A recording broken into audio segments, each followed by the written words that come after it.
놀랍죠? 저 시은이가 아멘 크게 하는 거 보면. 그래서 아이들이 어릴 때부터 신앙교육하는 건 대단히 중요합니다. 제가 성도들 가정을 방문하다 보면은 또 교회에서 아이들 이렇게 보면은 아, 저 집안이 지금 부모님들이 신앙생활 제대로 하는구나. 가정에서 하나님을 바로 섬기는구나. 다 보여요. 왜냐? 아이들은 부모님들의 거울이다. 아이들이 왜 저래? 이렇게 말하기 전에 아이들이 왜 저래? 저런 모습을 보여서 빨리 부모를 깨닫게 하시는 하나님의 은혜예요. 그래서 아이들을 책망하기 전에 먼저 부모님들이 아들 중에서 깨달아야 됩니다. 달라요. 달라도 뭐가 됩니다. 오늘은 그동안에 칠판에 글씨가 안 보인다 그래서 한번 시도를 하는데 이게 잘 될지 모르겠어요. 이게 처음이라. 그래서 지금 이 프로젝터를 사용해서 칠판 글씨를 쓰려고 합니다. 좀 깨어있는 목사죠. 이제 서서히 하나씩. 여러분들이 오늘 이 시간 말씀 잘 듣기 바랍니다. 정리합니다. 그동안에 우리는 하나님을 알아가는 사람 가운데 가장 중요한 게 뭐냐라고 할 때 또 여러분들이 왜 신앙생활 해야 되느냐? 한 가지. 구원받은 사람들이 이 땅에서 살아야 할 목적과 이유는 단 한 가지. 주님의 영광을 위하여 사는 것이고 그것 때문에 사는 것입니다. 그럼 뭐가 주의 영광을 위하는 것이느냐? 주님께서 가장 원하시는 걸 하면은 주님을 기쁘게 해드린 거, 그 영광을 돌리는 거죠. 주님께서 가장 기뻐하는 게 뭐냐라고 할 때 영원구원이에요. 그걸 위해서 이 땅에 성자 예수님께서 오시고 마지막 이 땅을 사역을 마감하고 하늘로 승천하시기 전에 마지막 소원, 제자들 앞에 이 복음을 끝까지 증거하고는 그런 명령을 주시고 가시지 않으셨습니까? 이 명령을 받은 저와 여러분이 다른 것은 못한다 하더라도 이 복음을 전하는 정말 복음의 사람으로 새로워지기를 바랍니다. 그러기 위해서는 성경에 나타난 66에 나타난 체계적인 하나의 말씀을 우리가 다 마음에 새겨야 돼요. 머리는 있는데 이것을 누군가에게 말을 전하려고 하면 우리는 잘 안 되잖아요. 그동안 정리가 안 됐어요. 그래서 오늘 이 아침에 하나의 말씀을 체계화시키고 우리가 하나님 아는 것들을 하나하나 정리해 나가는 시간을 갖고 있습니다. 성경을 물어볼 때 성경은 하나님의 말씀이다. 이걸 담대하게 말해야 됩니다. 그래서 우리는 제일 처음에 성경에 대해서 배웠고 또 하나님에 대해서 배웠고 또 하나님을 섬기한 인간이 하나님을 떠난, 그래서 인간에 대해서 배웠죠. 그래서 이 땅에 고통과 저주가 오고 이 땅에는 참된 행복이 없고 평안이 없다는 것을 배웠습니다. 소망 없는 인생들에게 하나님께서 참기를 주시기 위해서 이 땅에 성자 예수님, 성자 하나님 예수님께서 이 땅에 오셨죠. 예수님을 배웠습니다. 그리고 2000년 전에 예수님께서 십자가 대속을 이루셨는데 이것을 지금 오늘 시대에 우리에게 적용시키시는 성령 하나님을 우리가 배웠죠. 성령 하나님이 어떤 분이다, 어떤 일을 하시는 건가. 그리고 성령의 은혜로 말미암아 구원받은 사람들, 어떻게 하면 우리가 구원을 받고 또 구원받은 사람은 어떤 이 땅에 사는 동안의 삶을 살아가고 있는가, 이걸 배웠어요. 그 구원에 대해서 배웠습니다. 그리고 이제 구원받은 사람이 이 땅에 영적인 힘 있는 삶을 살아가기 위해서 뭘 해야 된다 그랬습니까? 기도해야 된다 그랬어요. 그래서 우리는 기도가 무엇인가를 배웠습니다. 그리고 오늘은 이어서 교회에 대해서 배우기를 원합니다. 교회, 과연 교회가 무엇인가? 일반적으로 교회라고 생각하는 사람들 보면은 종탑이 멋있게 세워진 그 건물, 아름다운 건물을 가리켜 교회라 이렇게 생각하는 사람도 있는데 성경은 그렇게 말씀하고 있지 않아요. 아름답게 종탑이 세워진 그 건물, 그거는 교회가 아니고 예배당입니다. 예배당. 예배를 드리는 장소에 불과한 거예요. 또 어떤 사람들은 그 교회가 어떤 제도다, 뭐 이렇게 제도가 잘 갖춰진 그런 시스템이 있는 것을 가리켜 우리가 교회라 착각하는 사람들이 있어요. 그러나 예수님께서는 이 땅에 오셔가지고 교회를 세우기 위해서 한 장의 벽돌도 쌓으신 적이 없습니다. 건물을 세우신 적이 없어요. 예수님께 이 땅에 오셔서 교회를 세우시기 위해서 어떤 시스템과 제도를 만드신 적이 없어요. 예수님께서는 이 땅에 구원하시기 위해서 또 이 땅에 구원받은 자를 가리켜 하나님의 교회라 이렇게 말씀하고 있습니다. 교회는 건물이 아닙니다. 교회는 제도가 아니에요. 교회는 구원받은 사람들의 모임이에요. 사람들의 모임이에요. 어떤 사람들의 모임이요? 자, 고린도전서 1장 1절로 3절 봅니다.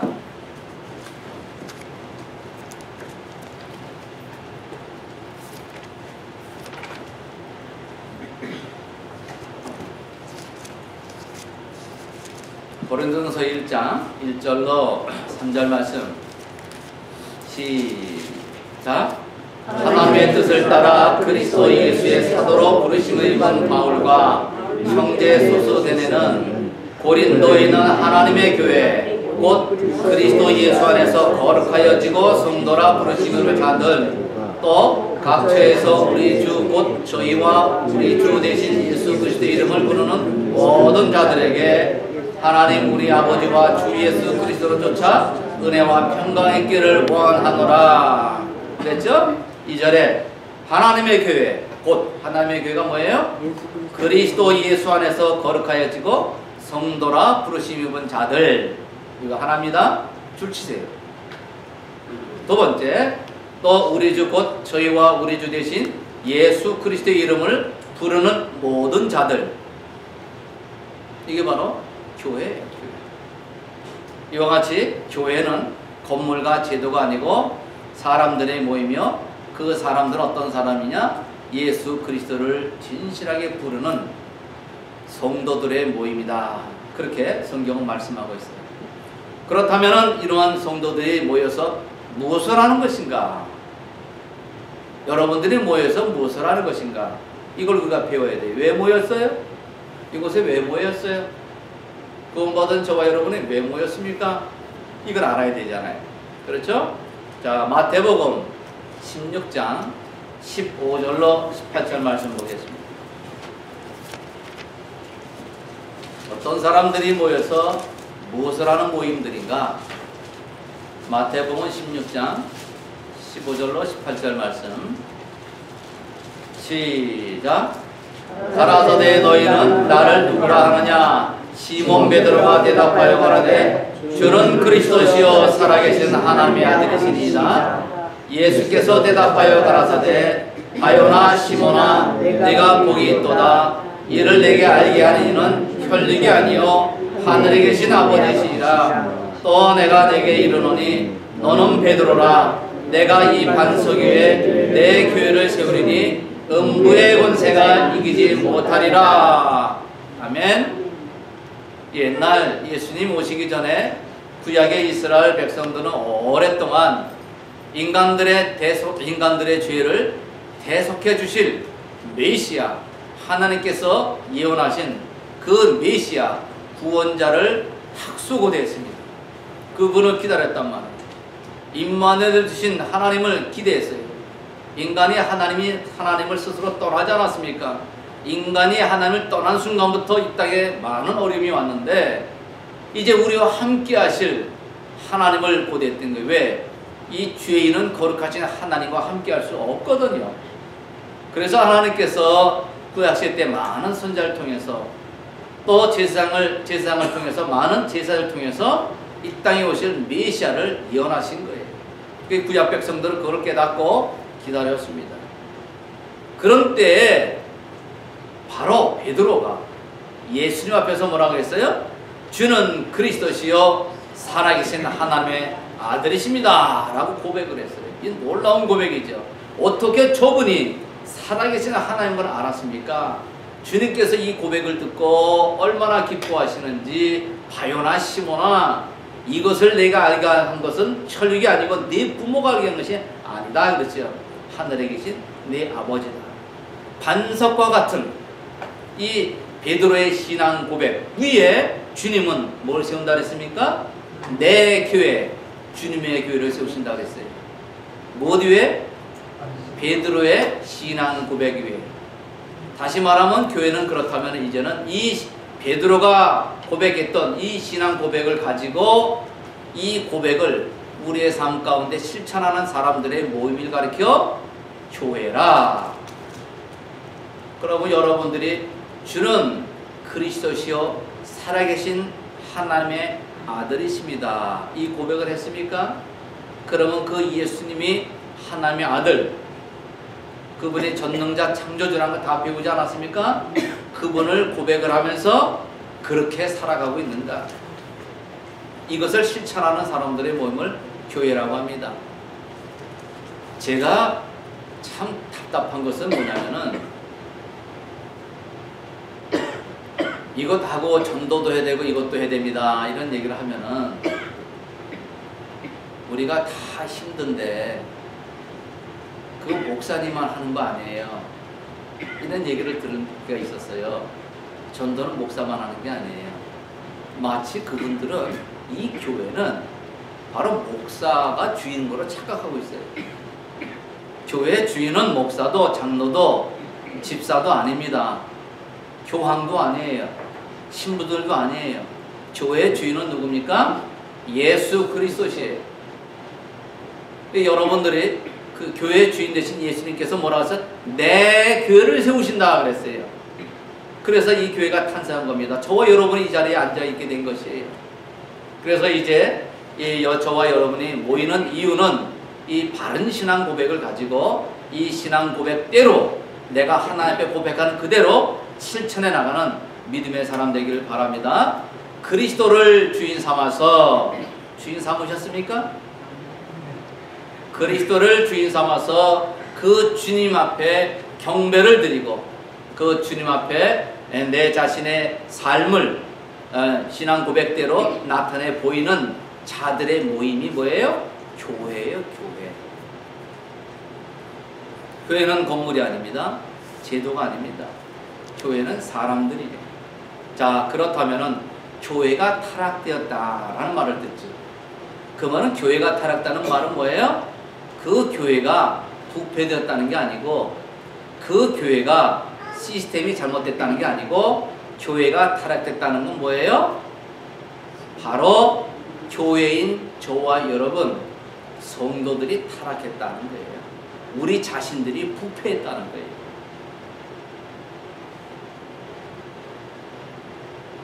그렇다면 저와 여러분이 이 교회로서 저와 여러분 교회라고 그랬죠? 교회로서 이제 교회답게 교회를 교회답게 하기 위해서 우리가 어떻게 해야 되느냐 이걸 잘 깨달아요. 이제 저와 여러분의 정체성을 분명히 알아야 됩니다. 이 교회는 헬라어로 보면은 에클레시아라 이렇게 쓰고 있어요. 에클레시아. 이게 잘 써질래나 모르겠다. 에크 레시. 이 여기 보면 에크라는 말이 있어요. 이 에크와 그 다음에 칼레오라고 하는 이 칼레오. 칼레오라는 이 에크와 이 두 단어가 합성된 단어가 바로 에클레시아인데 이 에크라고 하는 거는 out of, out, 뭐뭐로부터 이런 뜻이에요. 칼레오라는 건 뭐예요? to call, invite, 불렀다는 거예요. 초대했다는 거예요. 무엇으로부터 우리를 불러내느냐? 무엇으로부터 우리를 불러내느냐? 라고 할 때 성경은 하나님의 자녀들을 어디에서 불러내느냐? 자, 여러분 잘 기억하세요. 첫 번째로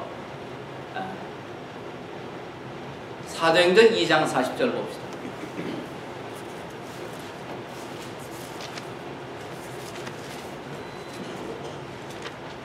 어디로부터 불러냈느냐 라고 할 때 사도행전 2장 40절 시작. 또 여러 말로 확증하며 권하여 가로되 너희가 이 패역한 세대에서 구원을 받으라 하니 그 말을 받는 사람들은 세례를 패역한 세대라 그랬어요.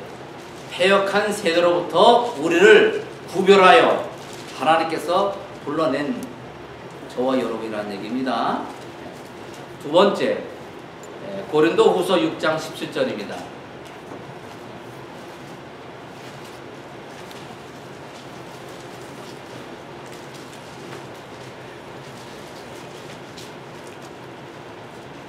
시작.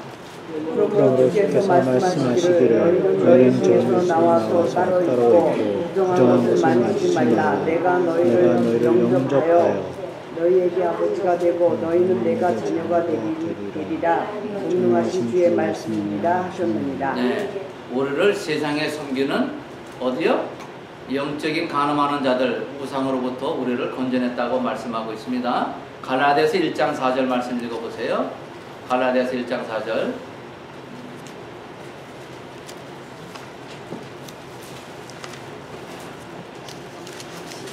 (1장 4절)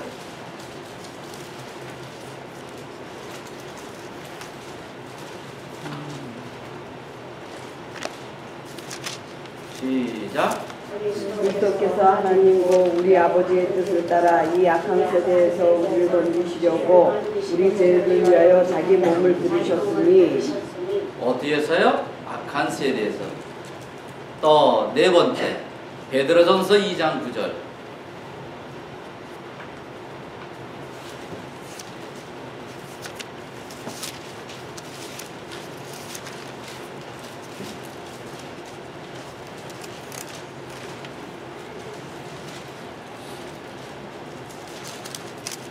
시작.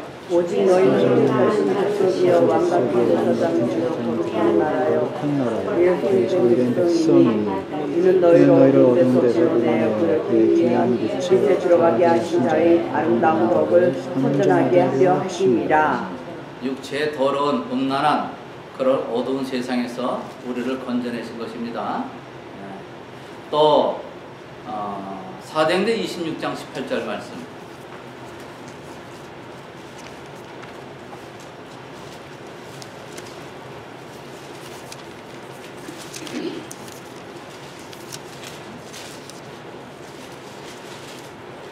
시작.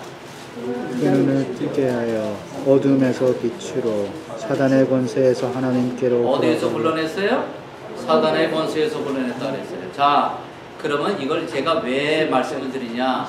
여러분들이 내가 성도라고 할 때 내 정체성을 분명히 알아야 됩니다. 아, 나는 여기에서부터 구별된, 여기서부터 구별되어 하나님께 따로 모아주신 자들이구나 라고 할 때 어디에서 패역한 세대에서 여러분들의 심령이 하나님께 패역한 마음을 가진 사람은 안 됩니다. 거기서 건진받은 자들이에요.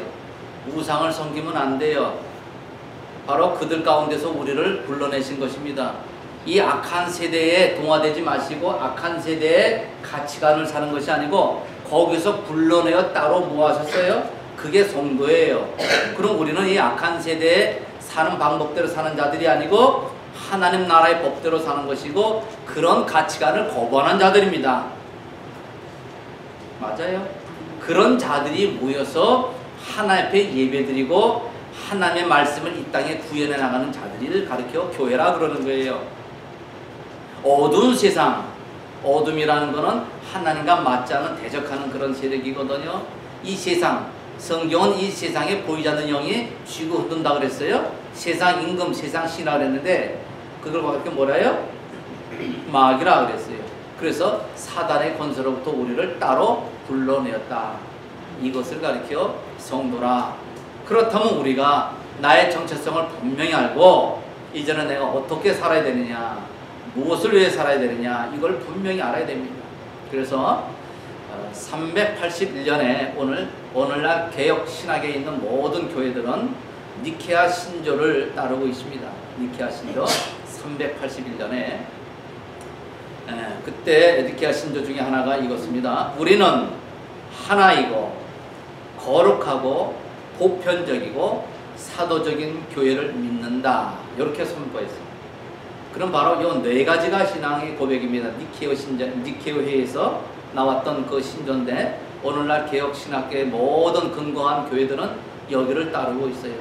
자, 그렇다면 첫째는 우리가 하나이고 거룩하고 보편적이고 사도적인 것을 믿는다. 사도적인 교회를 믿는다 할 때 우리는 첫 번째로 뭐 해야 됩니까?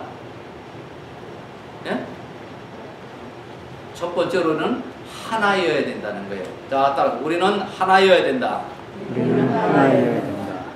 이제 여기에서부터 이제 잘못된 것들이 많이 나오는 거예요. 그럼 우리가 어떻게 하나여야 되느냐? 왜 하나여야 되느냐? 에베소서 4장 3절을 6절 읽겠습니다. 자, 교회는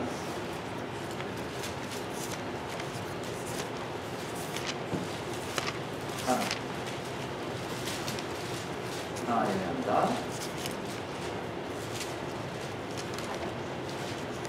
하나여야 됩니다. 시작.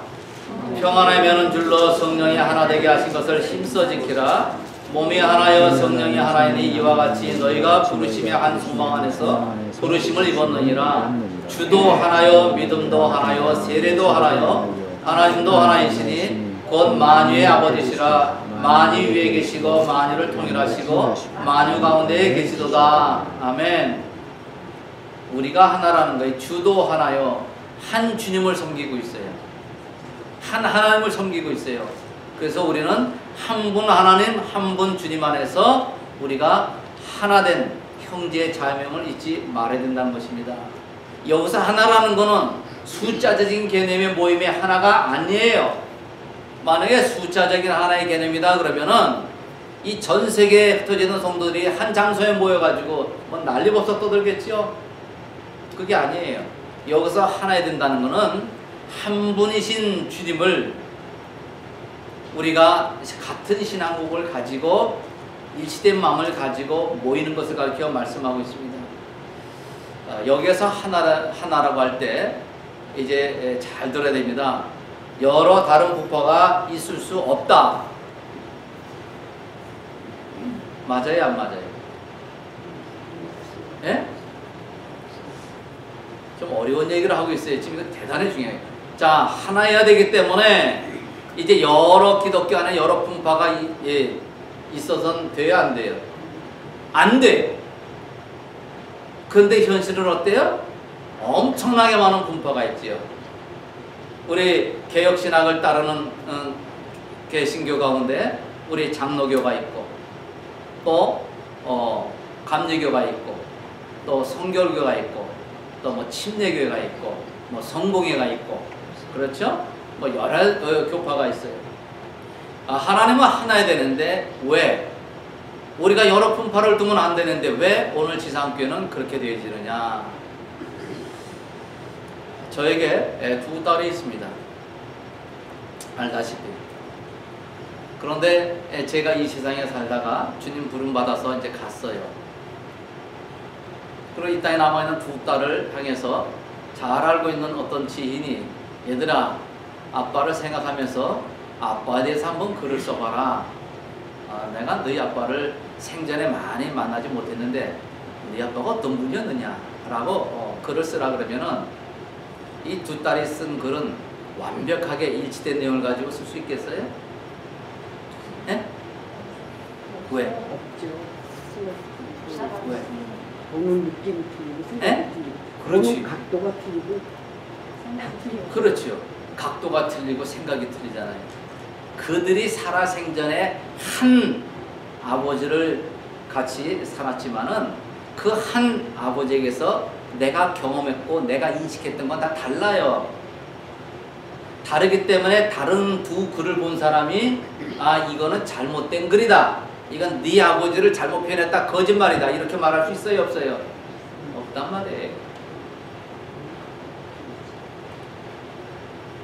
성경에 한 분 예수님을 증거한 책이 뭐냐라고 할 때 우리는 사복음서라 그래. 특별히 예수님에 대해서 사복음서에 누가 썼습니까? 마태, 마가, 누가, 요한을 썼단 말이에요. 그런데 성령 하나님께서 왜 한 분 예수님을 4명의 이 기자를 통해서 쓰게 하셨는가? 근데 이 4사람이 쓴 이 사복음서가 예수님에서 다 동일하게 표현하고 있습니까? 아니 다 비슷비슷한데 다 달라요. 다르죠? 네. 그러니까 이들이 지금 예수님을 표현한 게 다르니까는 이 복음서는 틀렸다. 이렇게 말할 수가 있어요? 없어요? 없지요. 우리 하나님께서는 세리 마태를 사용하셨고 젊은 마가를 사용하셨고 똑똑하고 논리적인 의사 누가를 사용하셨고 젊은 사람이 아니고 노인 요한을 사용하셔서 그들의 성령의 감동을 주셔서 그들이 살아생전에 경험하고 그들이 알고 있던 그 예수님, 그들의 인격을 가지고 경험했던 그 예수님을 쓰도록 하셨던 거예요. 성령 하나님께서는 이 성경을 쓸 때 마치 로봇을 세워가지고 기계적으로 이렇게 쓰라고 하지 않았어요. 그들이 갖고 있는 모든 인격을 총동원해서 수도를 하셨기 때문에 사복음서는 각기 보는 시각에 따라 예수님을 이렇게 표현하고 저렇게 표현했단 말이죠. 이것을 가지고 이건 틀렸다. 어떻게 예수님의 표현이 이렇게 다 다르냐? 이렇게 말하는 건 어리석은 자입니다. 자, 왜 이런 얘기를 장황하게 되냐? 이런 관점에서 볼 때에 지금 기독교 안에 분파가 있는 것은 또 긍정적일 수도 있다 하는 말씀을 드리려고 하는 거예요. 제가 늘 우리 개혁신학 안에 파가 다르지만은 이들은 다 하나님의 자녀입니다. 함부로 이단이란 말 하지 마세요. 내 것만 옳다고 얘기하지 마세요. 늘 그렇게 얘기를 했지요. 어떤 부분에서는 그들이 주장하는 것도 다 성경에 근거한 건데 다만 내가 따르고 내가 깨달은 바가 이것이기 때문에 자신의 신앙 고백에 따라서 그렇게 그쪽으로 가는 거예요. 그래서 이 분파가 긍정적인 것이 있을 수 있는 것은 바로 우리가 이 분파된 다른 그런 교단을 인정하는 거예요. 내 것만 맞다. 이거는 독설이고 교만입니다. 장로교만 맞고 침례교는 틀렸고 감리교는 틀렸고 이거는 아주 독선적인 거예요. 왜냐하면 우리가 이 고백하는 이 교리적인 이 신조는 하나님의 말씀을 가지고 우리가 체계화시킨 거지만은 그건 역시 그들이 주장하는 진리가 아니에요. 단순한 그들의 신앙 고백일 뿐이지. 그래서 오늘날 장로교 신학을 체계화시켰던 칼빈이 그동안에 500~600년 동안 우리 장로교를 든든히 세워나갔지만은 이제 시대가 지나면서 그분이 쓴 책 가운데 아, 교회론 쪽은 많이 부족한 게 있었구나. 이 교회론 쪽에서는 다른 교파가 말한 게 더 든든한 것이 있을 수 있구나 하면서 받아들일 줄 알아야 돼요. 아시겠습니까? 우리 교회는 편협하면 안 됩니다. 그런 맥락에서 볼 때 우리가 좀 더 하나님에 대한 지식을 폭넓게 깊이 구체적으로 입체적으로 알아갈 수가 있는 것이에요. 그렇죠. 이 사복음서 기자를 통해서 예수님을 우리가 좀 더 깊이 알고 입체적으로 알게 되잖아요. 아, 주님께서는 종이기도 하셨구나. 종의 모습이었구나. 아니, 주님은 왕으로 오셨구나. 주님은 사람이었네. 아니, 주님은 하나님이셨네. 이런 다각도로다가 우리 사복음서를 입체적으로 알 수가 있는 거예요. 마찬가지로 우리가 오늘날 교단에서 많이 분파된 것에서 부정적으로 보는데 꼭 부정적인 것만 있는 것이 아닙니다. 이와 같이 긍정적인 면도 있는데 긍정적인 면이 긍정적일 수 있을 때는 단 조건이 뭐예요? 우리가 마음을 열고 저들이 말하는 주장에 대해서 독선적으로 틀렸다라는 말을 하면 안 됩니다. 틀린 게 아니고 다를 뿐이에요. 그거는 이 다음에 주님 앞에 갔을 때 참 진리된 주님께서 심판하실 것입니다. 자, 그러면 목사님, 다른 분파는 허용해서 분파들 가운데 왜 이단이란 말을 쓰십니까? 라고 얘기하는 사람이 있어요. 그렇죠? 명백히 이단은 하나님의 자녀가 아닙니다. 그 이단이라고 말할 때는 가장 기본적인 거, 구원관이 다른다든가 아주 우리의 구원과 직결되는 부분에 있어서 교리가 다를 때는 우리는 그들과 함께 할 수가 없어요. 이해하시겠습니까? 그래서 우리 온 장로교회 성도님들은 어디 가서 쉽게 내가 참 진리고 너는 다 틀렸다라는 말을 하지 마세요. 그거는 교만이고 독선입니다. 다른 것이에요. 다만 다르지만은 내가 성경을 깨닫고 내가 성경을 배운 바로는 아, 이것이 맞구나. 그래서 나는 이것을 따라가는 거야. 그래, 나는 장로교회가 맞다고 생각하기 때문에 장로교에서 신앙하는 거야. 이렇게 얘기를 해야죠. 침례교는 틀렸어.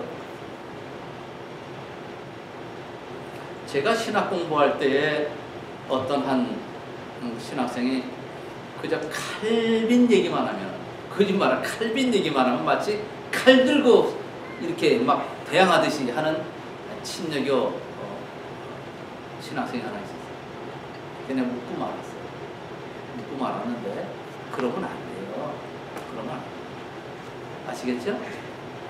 자, 두 번째, 교회는 우리가 하나 되어야 된다. 그러나 참고로 이제 시간이 있으면 제가 그러면 왜 한국에서는 이 분파되는데 오늘날 현대교회는 부정적인 면이 더 많아요. 이런 맥락에서 우리가 성경적으로 분리된 거는 이해할 수 있지만은 오늘날 한국 현대교회를 보면은 긍정적인 분파가 아니고 부정적입니다.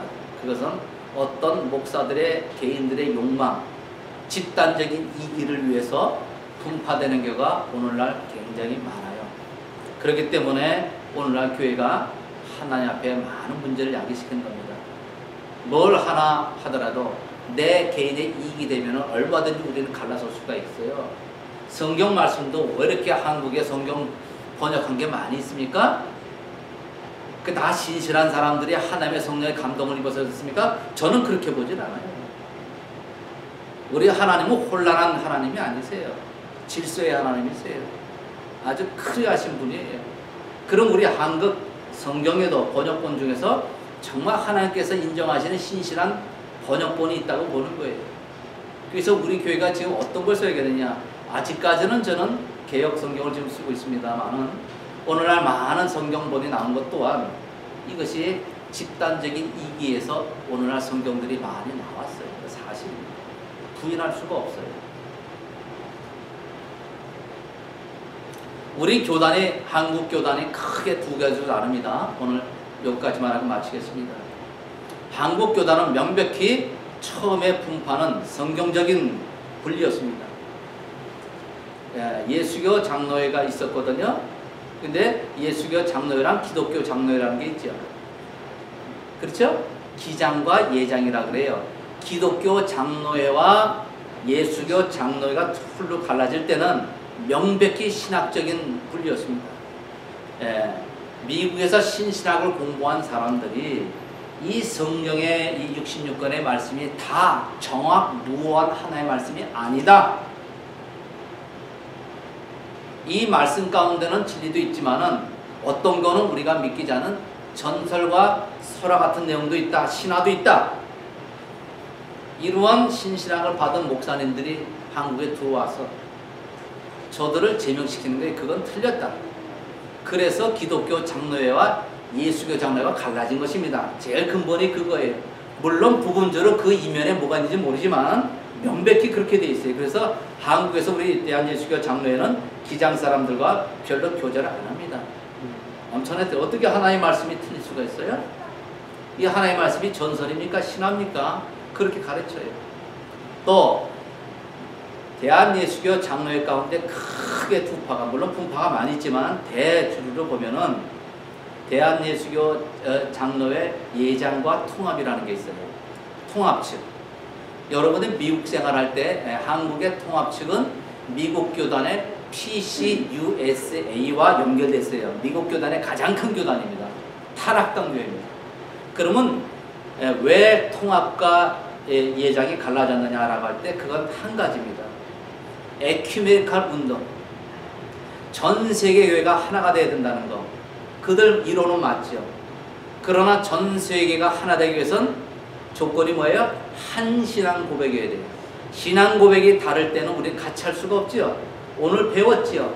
일치란 말을 쓸 때는 한 신앙 고백이 되는데 어찌 신앙 고백이 다른 사람들과 하나 될 수가 있습니까? 없잖아요. 그래서 오늘날 에큐메니칼 운동을 하는 사람들을 보면은 종교를 하나 되자 하는 운동들을 하고 있어요. 그래서 2년 전에 세계 종교 대회가 한국 부산에서 일어났잖아요. 그때 우리 대표적인 교단 김상원 목사님이 장로교를 대표해서 나갔죠. 침례교를 대표하는 김장한 목사, 이 사람은 한국을 대표하는 정도가 아주 세계적인 목사예요. 세계 침례교 협의회 회장을 2번씩이나 하신 분이에요. 또 순복음교를 대표하는 조영기 목사는 이거 뭐 대단하죠. 뭐 이건 세계적으로 세계에서 제일 큰 교회니까. 제가 미국에서 공부하는데 한국에서 왔다니까 조 데빗 이렇게 얘기합니다. 지금 전 세계에서 가장 영향 있게 지금은 릭 워런 목사가 청년 때 조영기 목사 오셔서 나를 안수하시고 나를 축복하셨어. 그때 너는 크게 목회할 거라고 그거를 순복음교회 와서 그렇게 설교 중에 얘기한 걸 내가 들어서 여러분도 들을 수 있어요. 들어가면 그만큼 대단한 분이 누구예요? 조영기 목사님이. 그런데 그분들이 다 어디에 했습니까? 에큐메니카 운동을 권장하고 팁을 통해서 여기에 참여할까 독려하신 목사들이에요. 맞습니까? 그러면 지금 전 세계 교회가 하나 될 수가 있어요? 없어요? 종교가 어떻게 하나가 돼요? 어떻게 불교 스님과 어떻게 우리 천주교와 어떻게 다른 종교, 뭐 힌두교, 뭐 여러 종교들이 있잖아요. 어떻게 우리 하나 될 수 있어요? 안 돼요. 그건 될 수가 없어요. 해서는 안 됩니다. 그래서 여러분들이 우리 고은교회 성도님들은 교회를 아무 따라가면 안 돼요. 이 교회가 어떤 진리에 서 있는 교회인가를 분별하고 다녀야 됩니다. 여기 미국에도 많이 있잖아요. 그런 맥락에서 볼 때 우리 교단, 한국의 초대교회의 원형을 그대로 보존하려고 하는 신실한 교단에 속해 있는 것을 감사하게 되시기를 바랍니다. 마치겠습니다. 하나님 아버지, 우리에게 또한 중요한 교회를 배울 수 있도록 기회 주심을 감사합니다.